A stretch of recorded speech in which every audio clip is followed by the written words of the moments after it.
Nabi Ibrahim dan Ismail alaihi wassalam diperintahkan oleh Allah Subhanahu wa taala untuk meninggikan bangunan Ka'bah yang sempat hancur di masa Nabi Nuh alaihissalam, terkena banjir besar.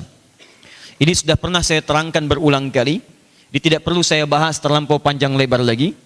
Secara singkat, ketika sudah berhasil meninggikan bangunan Ka'bah itu, sudah berbentuk kotak kembali, persegi 4, selesai kemudian dibangun oleh beliau dengan Nabi Ismail alaihi wassalam, maksudnya ditinggikan. Kemudian turunlah keterangan-keterangan dalam Al-Quran. Apa keterangan-keterangannya? Diabadikan di Quran tentang fungsi Ka'bah yang telah selesai ditinggikan itu. Mari kita lihat Quran surah kedua Al-Baqarah ayat 125. Paling kanan di pertengahan. Wa idh ja'alnal baita mathabatan linnasi wa amna. Dan ingatlah, pelajarilah, pahamilah, ketika kami telah tetapkan, kami jadikan al-bait Ka'bah itu, ya Ka'bah diberi nama juga dengan al-bait. Bahkan nama pertama yang dilekatkan pada Ka'bah itu bukan Ka'bah, tapi bait. Bait, ya Quran surah ketiga Ali Imran ayat 96. Inna awwala baitin wudi'a linnas. Sungguh rumah pertama yang dibangunkan untuk manusia, maksudnya Ka'bah. Baik, wa idh ja'alnal baita mathabatan linnasi wa amna. Dan ingatlah, pelajarilah, Allah, pahamilah, ketika kami telah jadikan, tetapkan Ka'bah itu sebagai pusat aktivitas bagi manusia. Ingat, pusat aktivitas. Kalau saya katakan pusat, titik sentral bukan? Sentral ya.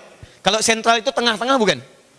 Perhatikan, ini sudah kalimat Allah. Kalau sudah kalimat Allah, saya yakin pasti akan terbukti dengan pendekatan apapun. Allah sampaikan titik sentral aktivitas kehidupan manusia itu sentralnya, tengahnya Ka'bah. Manusia hidupnya di mana?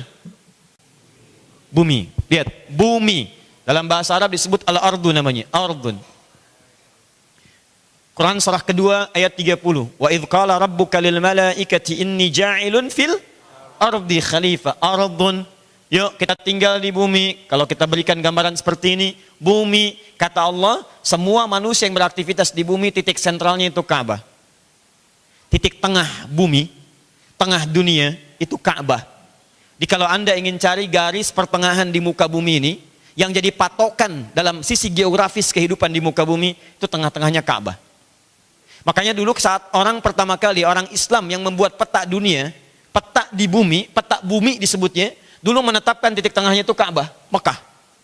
Begitu titik tengahnya disebutkan di Ka'bah di Mekah, itu ukuran kanannya, kirinya, atasnya, bawahnya seimbang semua. Dan ukuran waktunya normal. Nanti setelah terjadi perjanjian Tordesillas tahun 1494 dengan, mohon maaf ya, situasinya luar biasa dahsyat pada saat itu. Isabella kemudian bersekutu dengan Raja Ferdinand, menghancurkan yang terakhir Granada di Spanyol, kemudian menguasai dunia, dibagi pada dua bagian. Kemudian bagian barat dengan timur, barat diserahkan pada Spanyol, timur diserahkan kemudian pada Portugal, sampai secara tingkat dipindahkanlah titik pertengahan dunia itu ke Greenwich sekarang.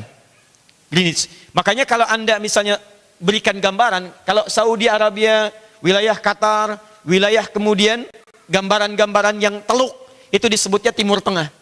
Timur Tengah, dari mana Timur Tengah? Bukan dari Indonesia, dari Greenwich. Dari Greenwich yang ada di London itu. Padahal kalau diukur dari kita bukan Timur Tengah, itu bagian Asia Barat, ya, dan seterusnya. Tapi yang mau saya sampaikan, saya ingin buktikan pada Anda semua, termasuk silahkan, mau ilmuwan manapun, coba ukur oleh Anda diameter bumi. Anda akan temukan titik tengahnya bukan di Greenwich, tapi ada di Ka'bah.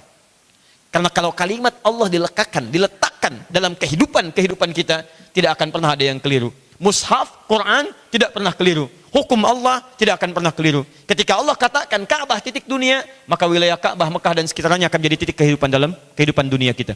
Ini titik tengahnya.